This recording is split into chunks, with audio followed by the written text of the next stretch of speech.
Want me to ask this question or? Yeah, go ahead. Yeah, go ahead. Okay. David, don't interrupt. Okay, I'm sorry.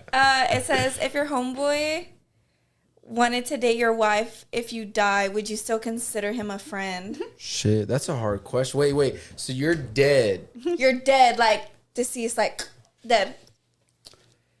And your homeboy wanted to date your wife, would you still consider him as a friend? Yo, that's a good question. That's a really good question because I know about 2 or 3 scenarios where the husband did die and the best friend got with the husband, and then I was like talking to the daughters and stuff like that, and they were telling me that.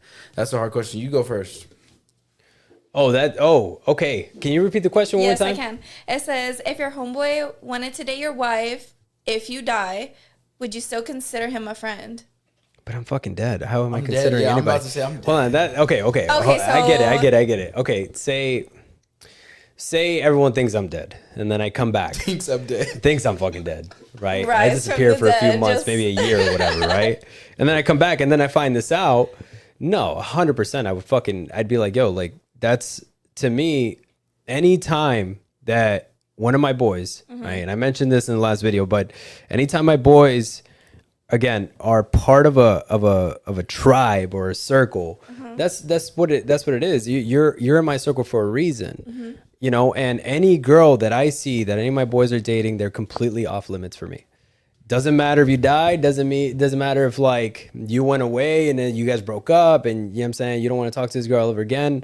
To me, you're off limits 100%. Hey, that actually makes sense, and I'm going to agree with you Go ahead. just because I thought of the aspect right now of if he got with her after I was dead, it just meant that there was that underlying Connection there. connection that he always did want her. Yeah. So then it was like, really, was that your homeboy? Yeah. And he wasn't. So actually, because I remember when they told me that, and I was like, yo, that was his best friend that got with your mom. And I was like, damn, that hurts. When he said it in that perspective, I'm like, okay, I remembered how I felt whenever they told me, yeah, that's da-da-da-da. And I was like, okay, you know what? Yeah, actually, nah, yeah. What if he hits you with like, oh, I'm just trying to take care of her. Like, Hold on. I'm There's just trying to look out there's two for different her. things to that, because I can actually say that, let's say one of my boys does die and he has a whole family, we're very close, and I'm able to provide like that. 100%, I'm taking care of them. Now, it doesn't mean that I'm going to be over there fucking trying to sleep her. with Like, this girl in the and shit. relationship, No, yeah. hell no. Take care of her. I'll take care of them. That's different. different. Okay. But, you know, I'll have my own thing going on in the background. Like, hey, look, whatever you need, I'm here.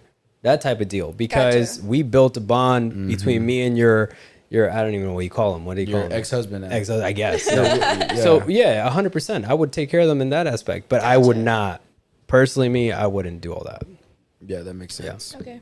Yeah. All right, Destiny, tell me, what are you can give me just a different number, but I would say 3 to 5 most important things in building a relationship from your perspective. Building a relationship. Building a What's relationship. important? Yeah. 3 to 5 most important things in building a relationship with your man. Basically, building the foundation of y'all's relationship. Communication. Yeah. 3 to 5, you 3 said? to 5, yo. 3 to 5. Okay, go ahead.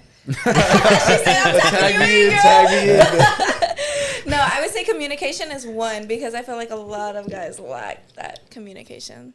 So okay. I would say that. Shit. Hey, I'm gonna tag you back in, girl. So just communication. That's all y'all can. That's it. Communication is the main one Nah, for you the. have to be loyal. Like, fuck. This is a good question. I'll stop you guys real quick. This is a good question to ask because most people don't know off the top of their bat what they stand for when they're going into a relationship and what they want. What are their boundaries? What are they willing to accept? What they're not willing to accept, right? Oh, facts. So that's why I tell a lot of women that a lot of the time once they go through a breakup is go find what makes you happy, because what makes you happy is going to help set the boundaries of what you're willing to and not willing to accept as a woman. And it's the same thing as a man. Like, what are you willing to and not willing to accept from your lady? So it goes vice versa. For me, I would say communication, honesty, adapting, and respect are the main 4 things that I would want to build in a relationship as the foundation. Because I would say adapting is maybe different from the other three, just because a lot of people aren't willing to adapt. They're not willing to change and cater to the other person, because the whole point in a Gotcha. relationship is to cater to the other person and try to help them. Like, obviously they should be happy, but you want to cater to also give them happiness while you're with them. So that's why I would say adapting is different from I the like other that. three, I've but never I would heard want that. adapt before, so I do like that. Yeah. I would say respect is a big one too. And I want you to be like emotionally available. Like, That would go back to communication, but yes. But Yes. no, because as communication, it on our end, we keep a lot of things in. yeah. So a communication is being emotionally intelligent, saying, hey, this is how I feel. I don't like that you did that or that you posted that. So I'm letting you know now. And that's when you would say, hey, if you don't like that, I'll either try to post less of that, or I'll Yeah. do different things to cater to what you're willing to and not willing to accept in our relationship. I can see what my actions were tiptoeing on that boundary line. So you know what? I need to step a little bit back and cater to what you want as a man, of not stepping on your boundary line. Same way as if you didn't like your man maybe being so friendly with other women, or the server with y'all, then you would tell him that, and he'd be like, okay, cool, I will just allow you Noted. to order a order for us maybe, or you order Yeah. my food for me, or whatever the case is, right? It kind of just goes back and forth like that, Gotcha. from my perspective. Yeah. Well, yeah, everyone just like looked at me. Okay, like, yeah, yeah, yeah, no, You were gonna no, say that was something. no, that was good. I mean, everything that he mentioned, like that's on point, right? Yeah. You know, we're very conscious of that too, in the sense that in order for you to build a relationship, like you know, I think someone, Erica mentioned it there, like communication, consistency, respect. Consistency is. There's a lot of things you can mention, right? But it really comes in naturally from a person's values too, right? So can you understand a person's values? What is it that they stand for? What is it that holds them grounded, and what wakes them up every day to be like, I'm going to be the best person I can, you know, and whatever it is that I do. Yeah. And so, you know, when you can understand a person that way, I feel like the communication is just, it meshes well and it flows well, right? So that's very important.